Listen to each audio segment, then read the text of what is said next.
Trophies. That beautiful shiny sign of recognition that spells us victory above all. With every achievement comes great satisfaction, creating that desire of becoming the best we can be. In 2022 alone, I have platinum 23 games, more so than any other year before it. Many of these titles can range from subpar to downright difficult. While some were enjoyable than others, ultimately it's about how impactful the journey was based on my experience. With that in mind, rather than discuss every game that I have earned, I'm going to highlight the most notable ones that had affected me at its core, and you're gonna see why. Without further ado, let's get to it. If there was any Pac-Man game that I wanted to platinum first, Pac-Man World Repack seems like the perfect fit. After all, I did play World 2 and 3 back in my childhood, yet never completed those games, while simultaneously being unaware that there was even a Pac-Man World 1 at the time. So the fact that we got a remaster of the first game, I bought it on sale, and this was pretty much my fresh start. It was what I imagined it to be, a basic 3D platformer with the goals to earn a high score and finish the level in a linear fashion. If anything, its simplicity makes the game an easygoing experience, where the most you'll get out of it is by collecting every pellet and fruit in each world, and that's exactly what you want to do so you can attain the Invincible trophy. As you're progressing throughout the game, you will encounter ghosts wandering around in designated areas, and there's a power pellet that, just like the classic arcade, lets you eat all the ghosts for a limited time to help you rack up those high points. By the time I finished the story, some of the miscellaneous trophies that I cleaned up were somewhat off-putting. The Fever, for example, tasks you to finish a level with an even score, like 1000, 2000, or 3000, and etc. It's stupid because you can never obtain it organically, unless it was by pure coincidence. Then you have Jackpot, where you have to line up 3 Galaxians in each slot. It doesn't sound too bad since there's a pattern that you can follow, but it is the most difficult one to match up, given its high value. Lastly, there's the Maze Master Challenge. Here, you have to play maze mode, and essentially, marathon all 36 mazes that you have done individually from the main game. Just why? To me, it's one of those trophies that feels like it merely exists to arbitrarily pad out the game's length. It is in your best interest that you are stocked on extra lives before attempting to play the mode, because this can take over a half hour to complete. Which brings me to this ultimate trophy that is definitely going to put many players into a grinding halt, and I was stunned to say the least. Up until this point, the game didn't present much of a major challenge, so to speak. But then, there's the Retro Gamer Trophy. If you ever played a video game that came out in the 80s and early 90s, then you know how damn well how many of them can have crazy difficulty spikes, and the original Pac-Man is no different. You only have 2 lives, with a third one that can be earned by reaching 10,000 points, and that's it. Just 3 lives for the rest of your playthrough. And what's worst is, as you keep progressing from one level to the next, these 4 ghosts will move faster than you ever will, so don't be surprised when they have the habit of cornering you against your instincts almost every single time. That's how unforgiving the AI is, because how in the world are you supposed to outsmart them when they behave in an unpredictable manner? Well, the good news is that there is a guide that you can follow along. Or you could do what I did by quickly pausing the game so you can react in time before any of them can end you. It's cheesy, but this method will help you know which direction they're looking at right when you're about to collide with one of them. The chances of these moments happening will all depend on luck and muscle memory. Mind you, you have to keep playing up until you pass round 9, and you will go through many attempts whether you like it or not. As a whole though, Pac-Man World Repack is a straightforward experience. Newcomers might find something decent, but nothing that will blow you away. The gameplay is so simplified that it doesn't present any formidable challenges that will put your skills to the test, except when you had to play the original Pac-Man up to 9 rounds. If it wasn't for that curveball that they threw at the last second, this would hands down be a walk in the park.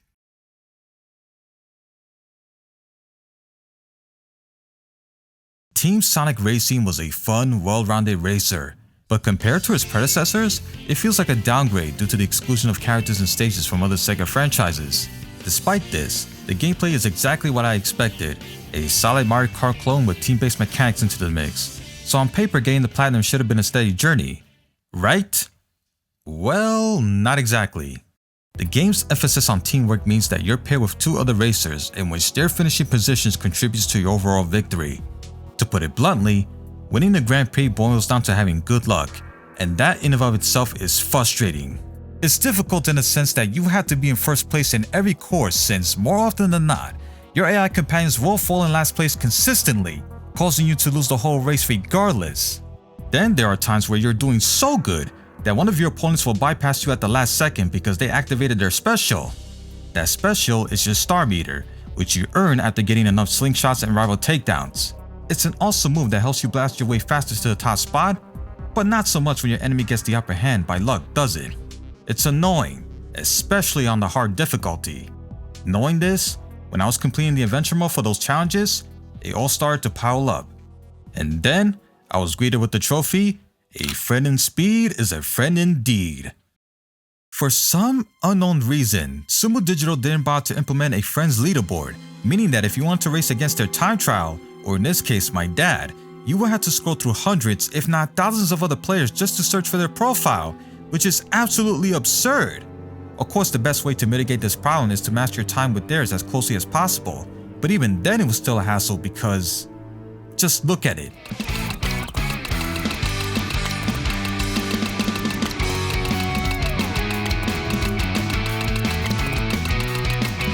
This irritation could have easily been applied to the Sonic Heroes trophy, where you had to complete a team race with 2 additional players on your team. Locally. Yes, 3 players split screen, as it assumes that you have 2 extra players that are willing to play at your house, and if you don't, then it kinda ploys you into either buying extra controllers, make 2 separate accounts, or both. Luckily my dad had an extra 3rd controller, so I was able to do it with no problem using his account and one of my friends, but still, what a load of BS. It's ironic because these 2 trophies are simple to complete, but it's marred by a stupid design choice that serves to create an inconvenient process. Lastly, then you have the online trophies, which should have been the final nail in the coffin. Because I got it on sale in early 2021, 2 years after the game's release, finding a lobby was pretty much dead on arrival for me. No matter how long I waited, I couldn't find a single one. But then I remembered something. If I can invite my dad, who already owned a copy, then maybe, just maybe, there's a slight possibility that I could find a match alongside him. And sure enough, we did. Although it was only us racing against the bots, nevertheless, I was able to attain those last remaining trophies and call it a day. Overall, the journey could have been a lot worse if I wasn't so lucky. While the game itself was fairly challenging in some areas, it is far from being one of the most difficult ones out there.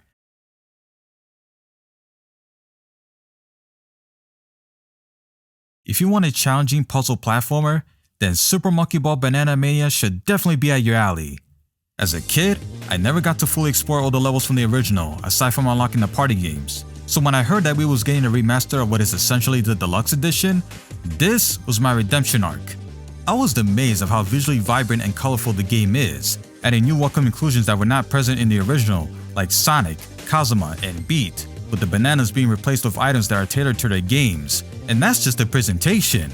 When I got to actually playing it, however, things were starting to look a bit worrisome. Now that I'm all grown up, it took me some common sense to realize that you're not actually moving your character, but rather controlling the stage, guiding your character, and as a result, I was developing motion sickness for a short period. Despite this, it didn't affect me profusely as I thought, so I was able to get accustomed to it after building enough confidence to keep going. Little did I know that this was just a slice of things to come because the controls, while responsive, can be difficult to get a good grip on when it comes to adjusting the camera for those type obstacles. And it's all bolstered with its new physics that let's just say I'm not a fan of, particularly with some of the party games. I'm looking at you, Monkey Target.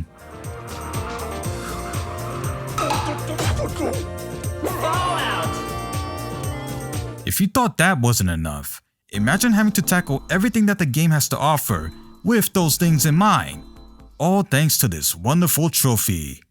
Basically, you will have to complete 747 missions, grand total. Many of these can include things like getting the turkey in bowling, winning the Grand Prix on every course available, clearing a specific stage with 25 bananas, and the list goes on. Some are easier said than done, while others will require your test of patience. In other words, this single trophy is low-key a platinum in and of itself.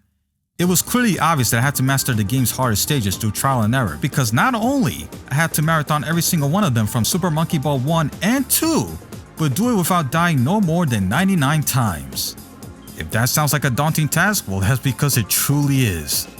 What really mitigated from being painful to some extent is when they added a jump feature, something that was never in the original. You unlock it by scoring points through the main game or completing some of the aforementioned missions, which can be spent in the in-game shop. This makes bypassing certain obstacles a whole lot easier, with some containing gas that you can go across with enough momentum. Even so, that doesn't change the level design by a long shot. With that being said, Super Monkey Ball Banana Mania was a nostalgia trip that I never saw coming. While the familiarity is intact combined with bonus content, its physics can be a huge turnoff for those who love the original immensely, especially when it comes to the party games. If you can tolerate this change, then I'd say it's an admirable remaster. But if this is your first time getting into the franchise, be prepared to sharpen your sensibilities.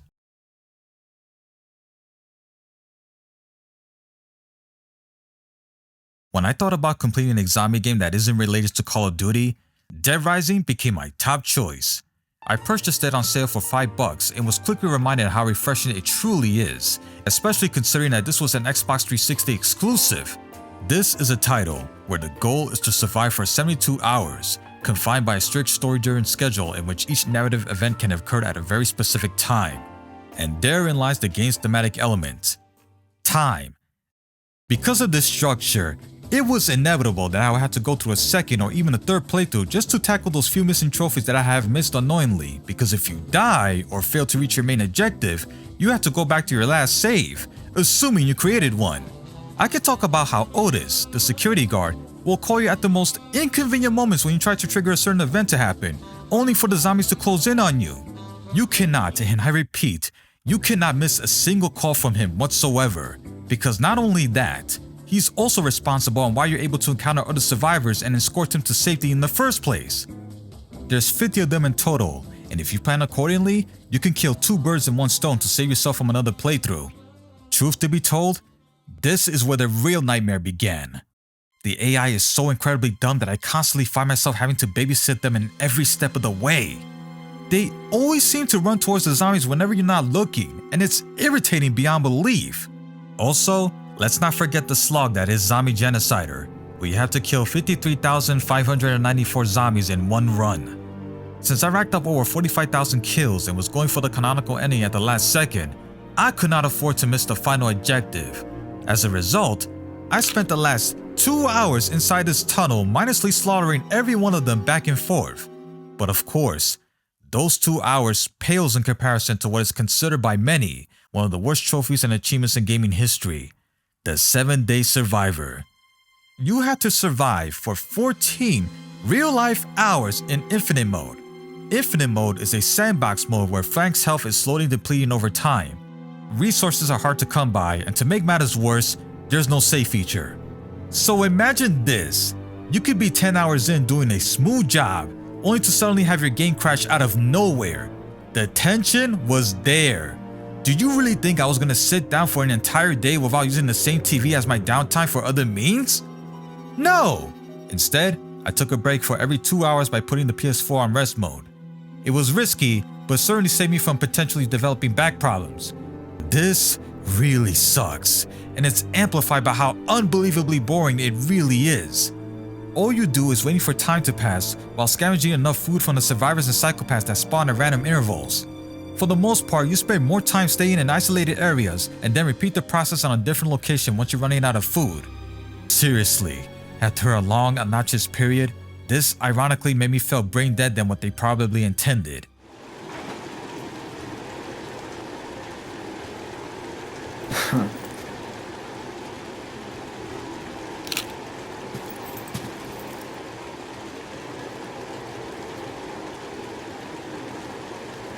At face value, Dead Rising isn't that hard of a game from a casual standpoint.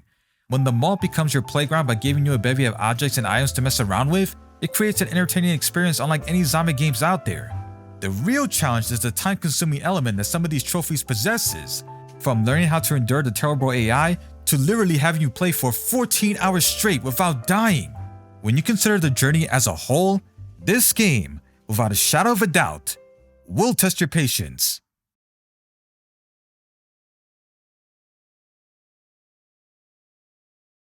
From a quick glance, I thought this was going to be one of those mediocre run-of-the-mill races that simply exist to cash in on the Hot Wheels brand. Just a bottom-of-the-barrel kids game. But no, Hot Wheels Unleashed is surprisingly good, delivering a colorful arcade experience that everyone can enjoy with its imaginative, yet simple level design. Interestingly, what really stood out to me upon my initial playthrough was its learning curve. Perfecting your drifts while maintaining your speed to the top spot was tricky to nail, with its physics at times sending you spiraling off course. The longer I played, the more motivated I was in mastering its quirks, because learning how to shift the weight of a vehicle definitely contributes to your overall performance. As a result, once I found my few core cars that worked best with my playstyle, it all started to feel effortless in a gratifying manner. The racing is frenetic, and the moment you overcome its kinks, the game becomes more rewarding than it has every right to be. Everything from the vehicles, upgrades, including the customizable elements, are all unlockable by completing events from the world map of the game's main mode using coins and gears. This is where the bulk of my trophy hunting came through, and thankfully, most of it felt natural, as it should. Tasks like using the boost to accumulate a certain 12 amount of minutes, reaching the podium more than 10 times, and winning a quick race on any track in each of the 5 main courses. My progress was spontaneous, meaning that I rarely find myself having to look up a guide in order to attain a specific trophy. Speaking of which, I will say that getting those 25,000 gears was a bit of a hassle to come by.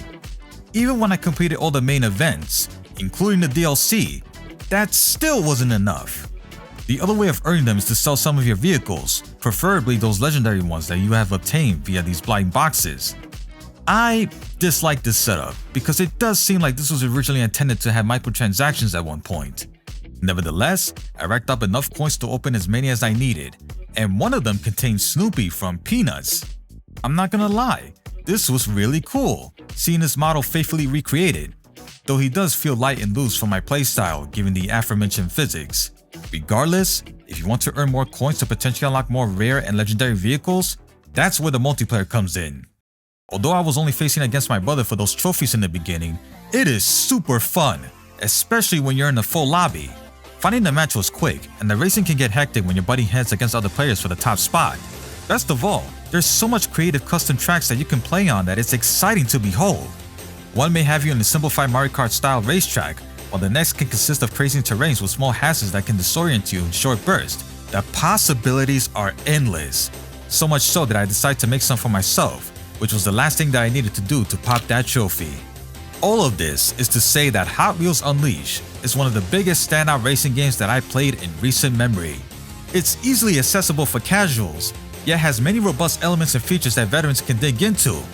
Even though it has a few selections of locations to race in, it is the variety within those arenas that makes this game more lively than it is. I sank my time roughly the same amount as any addictive multiplayer game that I'd enjoyed, which made getting the platinum feel all the more straightforward.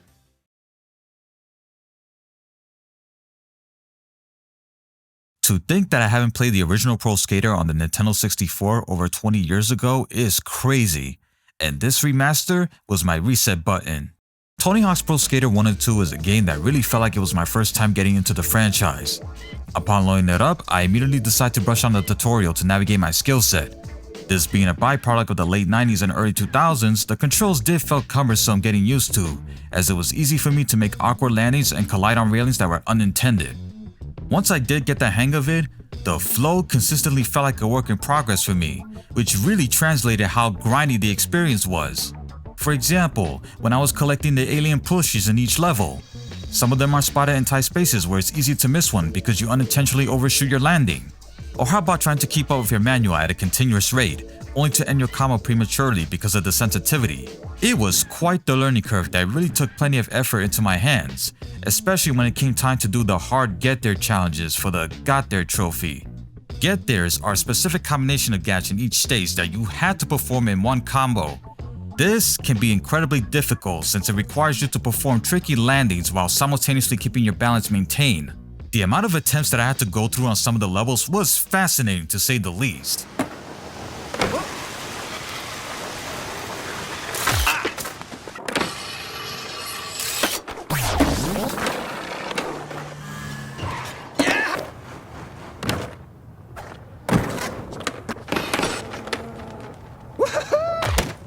Ironically, this isn't the most egregious challenge in my opinion, because the last trophy I needed to earn that sweet platinum is to reach level 100.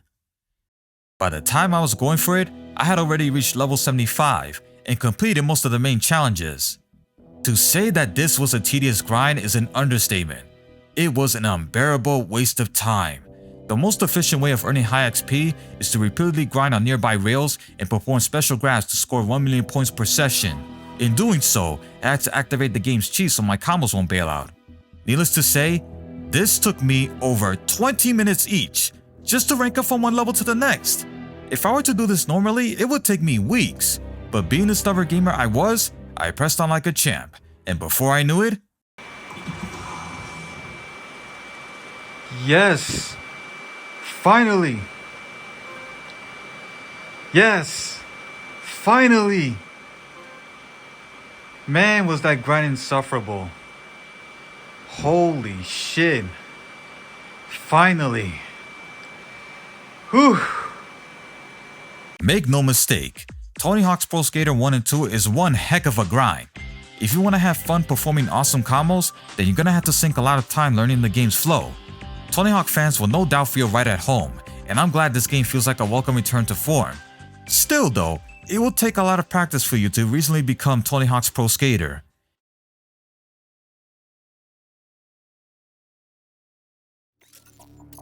Back again.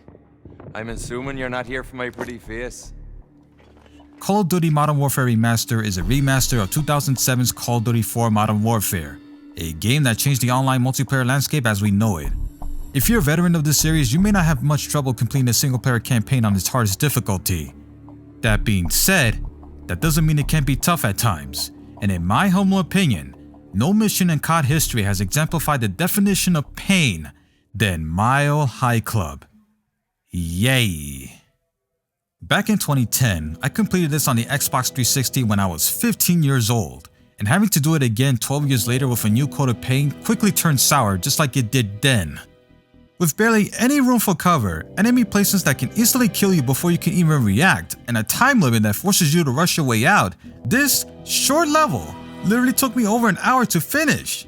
This pure torment of seeing myself die in a rapid succession over and over and over and over again got to the point where I was getting ready to smash my controller. However, thanks to my calm demeanor, I managed to pull through by keeping a firm grip.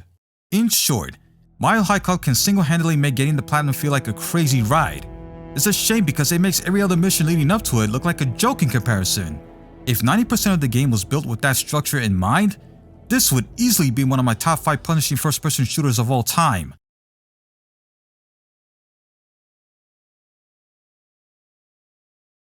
If you thought the Insane Trilogy was hard, then its next iteration would have you reconsider that. Developed by Toys for Bob, Crash Bandicoot 4 It's About Time is easily one of the best looking games in the mainline series by far. On top of being a return to form, it's also packed with content that feels extensive, from the additional 3 playable characters that each can be a star of their own spin-offs, to having bonus flashback levels that are reminiscent of the earlier titles. The controls are tight, and everything that you expect from a Crash game is here and accounted for, along with some new ideas thrown into the mix. When reviewed under a general microscope, it is a fantastic platformer that successfully manages to step up from its predecessors. But if you're going for the 100% completion,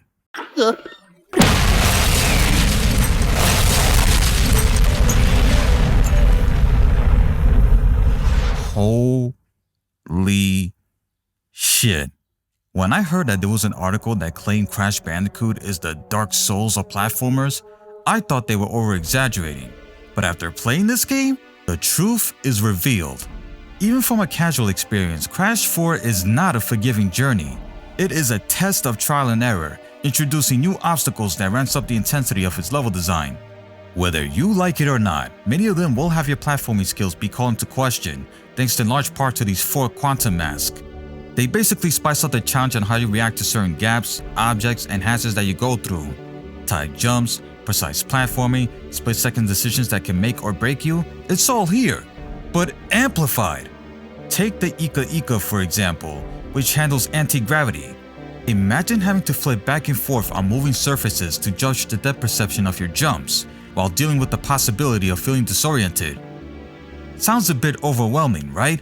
And this is assuming you're going through the level normally. The Econo Mask, on the other hand, may be the most fun to use in my opinion, but gliding your way through large gaps to make precise landings can feel a bit picky.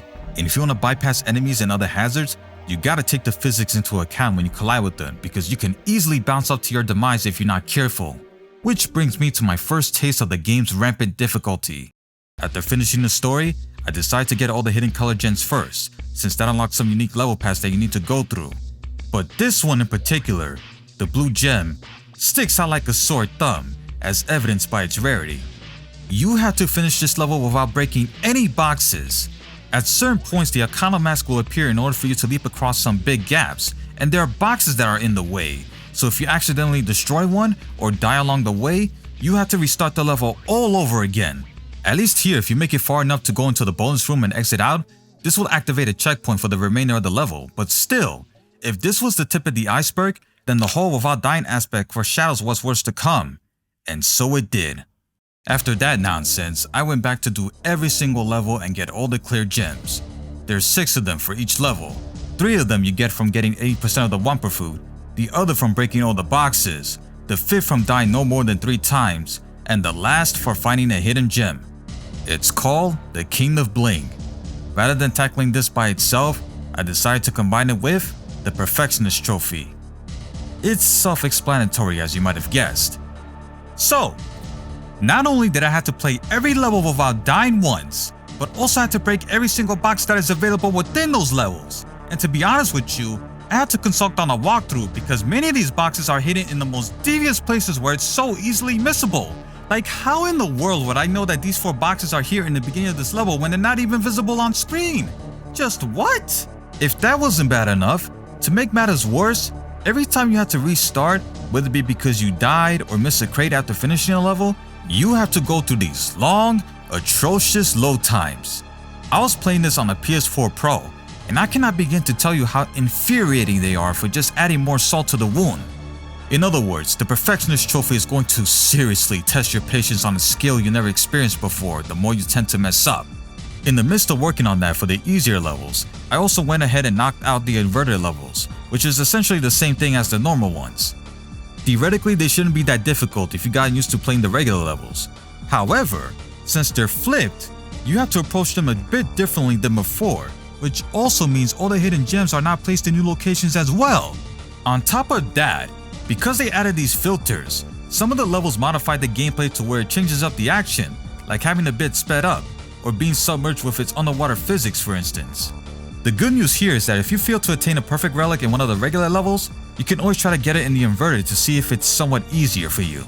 Despite how cool and visually pleasing that they are in some of the levels, I do find them as a pathetic excuse to artificially pad the game's length since, after all, you are essentially playing the same stages. This is especially obvious when you have to play the alternative character's perspective. Once you pass their segment, it will switch back to Crash or Coco halfway, only for you to finish out the same level design that you already did for who knows what. And mind you, these are treated as their own separate stages, with their own gems to collect, inverted included. It was exhausting, repetitive, and redundant, to the point where I felt like the game had already drained my energy. And yet, that still wasn't enough. You wanna know why? Because there's one more challenge within all these levels that rivals the Perfectionist Trophy, and by this point, could have forced me to throw in the towel. I'm talking about the time trial relics. Make no mistake, you have to be a professional speedrunner. Unlike in the Insane trilogy, where earning the platinum relic serves as a bragging right bonus, here it is absolutely mandatory if you want to 100% this game. It's bad enough that they want you to hit all the boxes for the perfect relics as it is, but having to rush your way through these difficult level designs while trying to hit all the time crates is just pushing it over the edge for me, and it's all butchered by the way you need to move fast. The triple spin ability, which you unlock after defeating the final boss, works as follows. You have to tap spin 3 times consecutively in a specific rhythm in order to get a speed boost, and you have to do this throughout the entire level whenever it's possible. This mechanic was so aggravating that my fingers started hurting for a while. It is downright impossible to get the platinum relics without performing this ability, not including the slide spin, which also has a speed boost after you slide. You had to be at your A game at all costs, since tapping the spin button at the incorrect rhythm at any point can easily mess up your run without you even knowing it. Not to mention paying attention to the obstacles, your jumps, all while trying to maintain your momentum. There's just too much to focus on. Because of this absurd setup and the fact that you have to constantly keep moving at a consistent pace, it is without a doubt one of the craziest challenges that I've ever done in any 3D platformer by far. The best thing I can say about it is that every time you lose a life and reroll back to the beginning of the stage, thankfully you don't go through those horrendous load times. And hey, if you feel like going the extra mile, you can always try to go for the purple developer relics. And yes, believe it or not, my crazy ass managed to get 7 of them. 1 for the first 2 stages, the 3rd in Home Cooking, the 4th in Run It By You, the 5th in Blast to the Past, the 6th in Cortex Castle, and the last in Toxic Tunnels. Yeah, Toxic Tunnels, arguably one of the hardest levels in the game. If you're planning to go for them, just don't. They add nothing to the completion criteria whatsoever. And considering that I spent a whopping 103 hours pushing my sanity for completing this game, no thanks. Like I said before, Crash 4 is a solid welcome return to the Crash Bandicoot mainline series. From a casual experience, it's easily one of the best additions since the original trilogy, taking everything what made those games a classic and evolved it. In doing so, however, they also made one of the most challenging Crash games from a completionist standpoint. The overabundance of crates that you had to break and having to replay the same level design with more than 2 separate occasions just for the sake of getting everything made the game way too arduous by its own admission. It was fatiguing, especially when my reflexes were starting to wear out. For a game that boasts a 9 out of 10 difficulty and a ridiculous completion request, there's no getting around it. Crash Bandicoot 4 is about time, deserves to be called insane.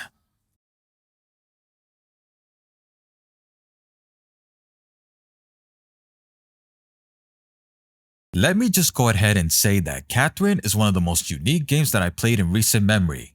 Originally released in 2011, this full body edition includes new content and quality of life improvements that somewhat makes the experience easier. I say somewhat because everything else, particularly the gameplay, remains exactly like the original. Without any hesitation, I immediately set the difficulty on hard mode, thinking that I could conquer its intricate mechanics in a matter of minutes.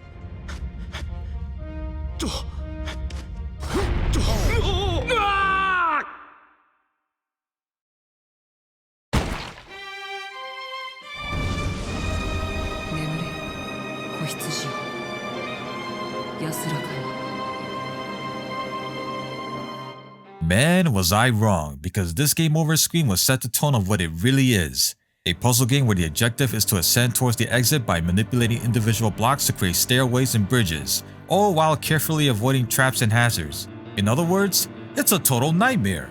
Fitting too, since, after all, the story does deal with the consequences of infidelity on a metaphorical level. In theory, this may sound straightforward, but as the tower starts to become a little more complicated, this game proved to be a mental workout unlike anything I've played. More often than not, I find myself slowing down to figure out how to fix a mess that I have gotten into, just when I thought I was on a roll, and that was when I dial it back to normal. So unsurprisingly, I fumble a lot more when it came time to play it on the hardest difficulty. And unfortunately, if you want to platinum this game, you're gonna have to seriously endure some of its complexities. For the This is El Dorado trophy, you have to earn a gold prize on every single stage for both classic and remix mode on all 3 difficulties, which means a total of 6 playthroughs. 6! Easy and normal are tolerable enough, but on hard, it is quite the tall order, especially because you have to keep your combo chains going for practically at all cost. Without spoilers for those who want to experience this masterpiece, there's 13 different endings, and upon learning that, I had to make like 7 different save slots so I can answer specific questions to work towards my desired outcome swiftly. It also doesn't help that as you're going through all of them, you'll be revisiting the same cutscenes multiple times, but thankfully you can skip the puzzle gameplay entirely when you set it to safe mode. Still though, it did feel like a chore, as if I was trying to get over the tedious parts as quickly as possible. Once you complete the story on your first playthrough, you'll have infinite amount of credits to play this bonus arcade game that might as well be its own separate release. Super Rapunzel essentially mimics the same gameplay as Catherine itself, but in the style of an isometric 16-bit title. In my opinion, it is way harder than the main game because you're limited to several tries on how many you can push and pull blocks to your advantage, forcing you to think more critically than before. And when you combine that with the complexity of its level design, I'm not kidding when I say that this proved to be a mental workout unlike anything I've played. 64 Nights of Hell sounds close enough when describing the difficulty of this hectic experience. After that, I had to go back and collect all these 4 rosaries that are located in stage 52, 56, 60, and 64. Remember, you have to get them in that order and see the ending without leaving the game in between, otherwise it will reset what you have. Then, right after that, you unlock the extra 64 stages, totaling up to 128. It is impressive how they managed to implement these creative level designs that, on paper, should be impossible to solve. I'd be lying if I said this was my breaking point, because Catherine Full Body Edition has one more trick up its sleeve, a mode that might as well lock even the most pro players from full completion: Babel. This is Catherine's ultimate challenge, and it shows, comprising of only 4 stages. What makes this so incredibly difficult is that unlike Super Rapunzel and even the story mode, you can essentially memorize routes and keep practicing until you master that level. Not to mention, there's always a chance to undo a mistake to save yourself from potentially restarting. Here, the stages are completely random generated, and as a result, there's no guide in the world that can help you. No checkpoints and no undos, which means you have no choice but to improvise your own strategies on the fly and hope that the odds tip in your favor. It is downright crazy.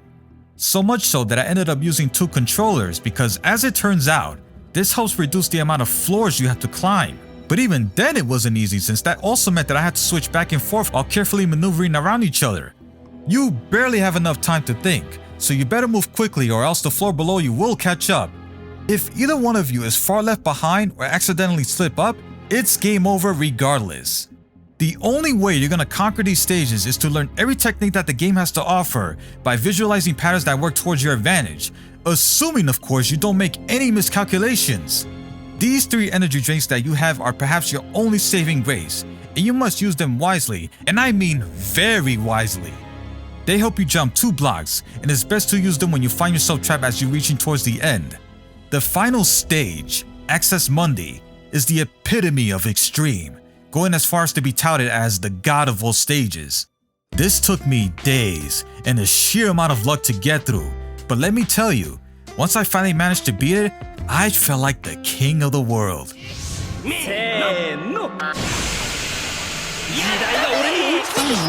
have a pair of universe-beating climbers. 素晴らしいわ、あなた。まさに神業だったわ。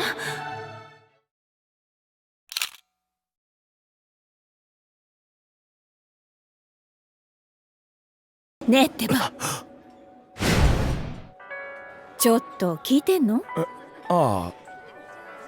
From the core gameplay to its intriguing premise, Catherine Full Body Edition is one of the most challenging endeavors that push my limits. I've never played anything quite like it, and given the game's flexible puzzle design, the moment you understand its learning curve, the experience blossomed into something that feels much more rich and gratifying. The success of your climbing strategies and techniques will make you come across as an undisputed genius. That's how rewarding it is, in my opinion. If you never played it, give it a shot. But be warned, because having to endure and be unprepared with level designs that I'd never faced before, this may as well cost my soul.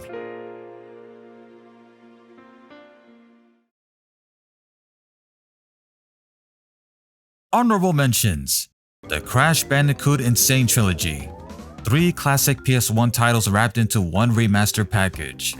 Since this was my first time playing the original trilogy, I had no idea what I was in for, and oh yes, you can bet that it wasn't smooth sailing. There's a reason why this has been on many people's radar as one of the hardest platinums to get. Those damn time trial relics. Particularly in the first game, since the level design was not made for that speedrun mentality in mind. With Crash 1, you're stuck with your basic moves, forcing you to memorize incoming obstacles and play it perfectly, making it without a doubt the hardest out of the 3. Crash 2 added a run button to make traversal feels like a breeze, but still contains tough sections that will test your platforming skills. And Crash 3 is the easiest out of the bunch, with less crazy gaps and lanes to work with, in addition to having a variety of minigames to break away from the platforming. Looking back, I thought completing this trilogy was punishing, but then Crash 4 came along and drastically changed my mind for obvious reasons. To think that I played these 4 games back to back one right after the other is nuts. Next up, Call of Duty Black Ops Cold War. Call of Duty has always captured my attention with each new installment, and Black Ops Cold War is no different. Touted as the official sequel to Black Ops, I found Cold War to be just as fun and engaging as those OG titles, becoming my most played game of 2021. So much so that I grinded my ass off on those pain-inducing mastery camos for both multiplayer and zombies, in addition to completing most of the seasonal challenges during its life cycle. Despite that, getting the platinum was not my priority, until my brothers and I completed the Dead Ops Arcade, and let me tell you, it was brutal. And it's unfortunate too, because for a mode that differentiates itself from the typical COD gameplay, this is going to hold many players back for how very skill intensive it really is. Like many who managed to earn this ultra rare trophy, I played it in the first person perspective, months after the game's launched, and unlike restarting from where I left off after failing for the first time, we ended up doing the whole thing all over again a couple of days later.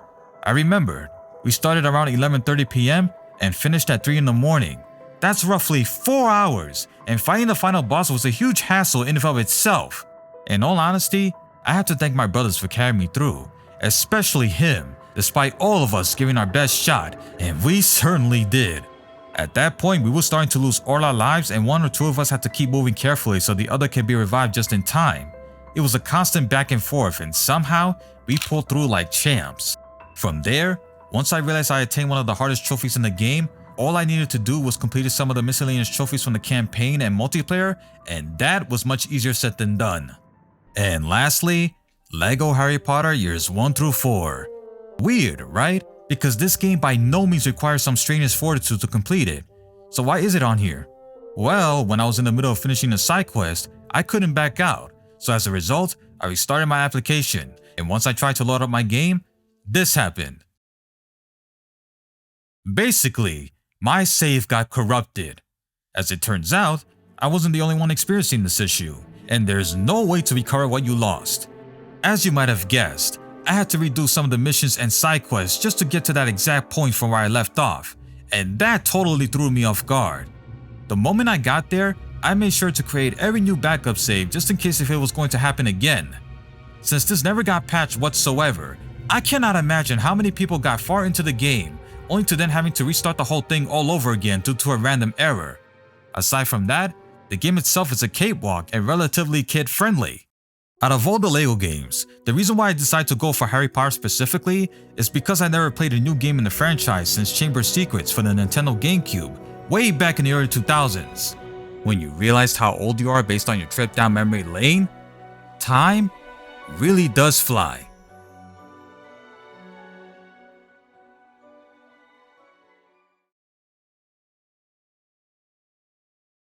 And there you have it, 30 platinum trophies, ranked from the easiest to the absolute bonkers. It's no coincidence that most of them contain entries that have sequels, remakes, and remasters. That's why I have to thank SpongeBob SquarePants Battle for Bikini Bottom Dehydrated for being the first game that kickstarted my platinum journey. As I briefly stated in the beginning of the video, if I fail to cover any title that you see here, it's because the road in difficulty wasn't surprising enough to make a lasting impression. Of course, with every list, your mileage may vary, but for me, these 9 games in particular feature a deceptive skill gap that forced me to strategize and build a stronger muscle memory in ways that I never saw coming. And that is why this is my ultimate platinum trophy so far. May peace be with you. Thanks for watching.